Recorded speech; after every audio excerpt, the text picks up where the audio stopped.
যুবক মুসল্লি নামাজে জোরে আমিন বলল, নামাজ শেষে কিছু মানুষ তার সাথে খারাপ আচরণ করলো, এখন সে মসজিদে যায় না, এর দ্বারা কে গুনাহগার হবে? আল্লাহ তাআলা মাফ করুন। কোনো যুবক মসজিদে যদি জোরে আমিন বলে, তাকে যদি কেউ সেজন্য ধমক দেয় এবং এর কারণে যুবক যদি মসজিদ থেকে দূরে সরে যায়, যিনি ধমক দিয়েছেন কাল কিয়ামতে তাকে জবাবদিহি করতে হবে এর জন্য। নবী করিম সাল্লাল্লাহু আলাইহি ওয়াসাল্লাম তার থেকে নামাজে সূরা ফাতিহার পরে জোরে আমিন বলাটাও বিশুদ্ধ হাদিস দ্বারা প্রমাণিত, আস্তে আমিন বলাটাও নবী করিম সাল্লাল্লাহু আলাইহি ওয়াসাল্লাম থেকে প্রমাণিত। তো কেউ জোরে আমিন বলার উপরে যদি আমল করে, সেই মর্মে হাদিস আছে, একটা হাদিসের উপর আমল করেছে সেই লোক, সে জোরে আমিন বলাতে হয়তো আপনার অ্যাটেনশন, আপনার অভ্যস্ত না জোরে আমিন শুনতে, আপনার হঠাৎ করে মনোযোগে ব্যাঘাত হয়েছে বা আপনার অসুবিধা ফিল হয়েছে, সেজন্য আপনি তাকে ধমক দিতে পারেন না। সে একটা হাদিসের উপর আমল করেছে, তাকে বের করে দিতে পারেন না।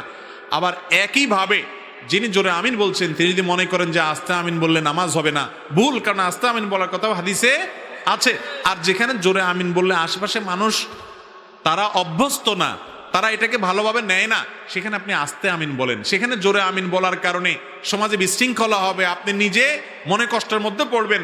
নিজেকে মনে কষ্টর মধ্যে এভাবে ফেলার কোনো বিশেষ গুরুত্ব, বিশেষ প্রয়োজন নাই, অন্তত এরকম যেখানে এটার কারণে ঝামেলা তৈরি হবে সেই জায়গায়। কথা কি বুঝাতে পারছি?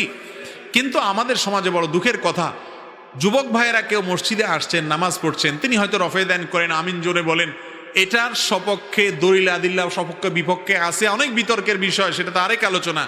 কিন্তু নামাজ তো পড়ছে সে, তাকে যদি ধমক দিয়ে মসজিদ থেকে দূরে সরায় দেন, তাতে শয়তান সবচেয়ে বেশি খুশি হবে।